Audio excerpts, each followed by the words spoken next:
Namaskar and welcome. Today, we're going on a journey deep inside ourselves to explore a truly mind-bending idea. What if the food you eat doesn't just fuel your body, but actually, literally, builds the very consciousness you experience every single day? Let's start with a big question. We all walk around thinking of ourselves as a single I, right? But what if that's not the whole picture? What if you are actually the collective voice of a massive, thriving community of trillions of tiny, living beings? So here's the radical idea we're diving into. Our body isn't some single, solid object. Nope, it's actually made up of countless living cells. Think of them as protozoic and metazoic cells. It's less like a statue and, honestly, more like a bustling city, teeming with individual lives. And this is where it gets really wild. This isn't just a cool metaphor. The theory is that every single one of those cells, we're talking billions and billions of them, has its very own individual mind, a tiny little consciousness. Just think about that for a second. Now, this inner city of yours is always changing. The average lifespan of one of your cells is about 21 days. That means your body is constantly rebuilding itself, out with the old, in with the new. You are, quite literally, not the same physical person you were just 3 weeks ago. And here's a perfect, everyday example of this. You know when you rub your skin and you see that flaky stuff? We might think it's just dirt, but a lot of the time, it's the actual physical evidence of this cycle. Hundreds of old, dead cells making way for the new ones. Okay, so if every single cell has a mind, and our body is just a giant collection of cells, what does that mean for our mind, the one we think of as us? How do all these tiny consciousnesses come together to form you? Well, here's the answer from our source material.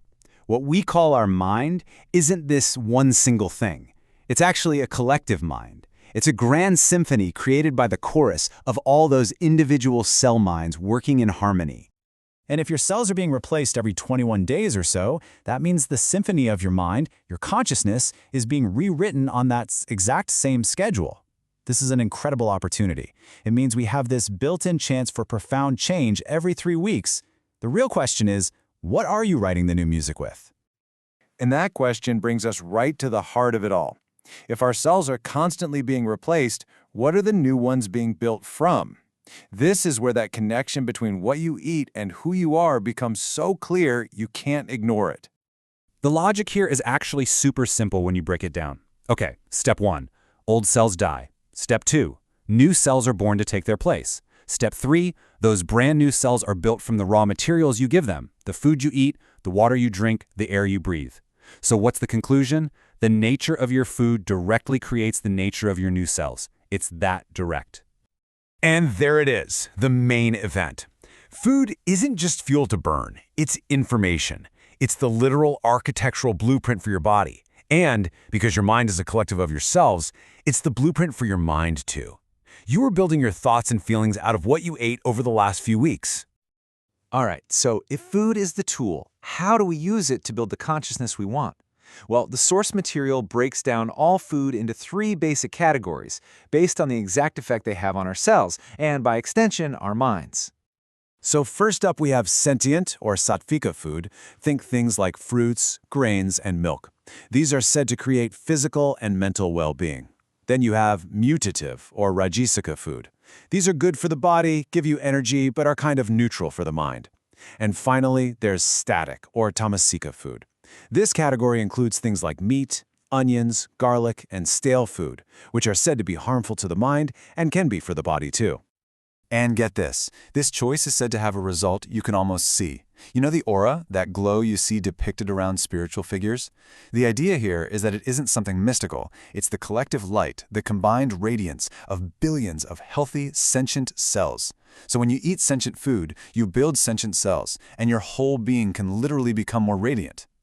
This entire powerful philosophy is summed up so perfectly in a single ancient Sanskrit saying. It's really the ultimate takeaway from all of this. What it means is a sentient diet produces a sentient body and mind. Or, put another way, purity of diet leads to purity of being. It's a straight line, a direct connection between what's on your plate and the state of your consciousness. So this leaves us with a really profound thought, doesn't it? Every single meal is a choice. Every bite is an act of creation. Knowing that you are rebuilding yourself cell by cell from the ground up every 3 weeks, the question is no longer just what's for dinner. It's who am I choosing to become today?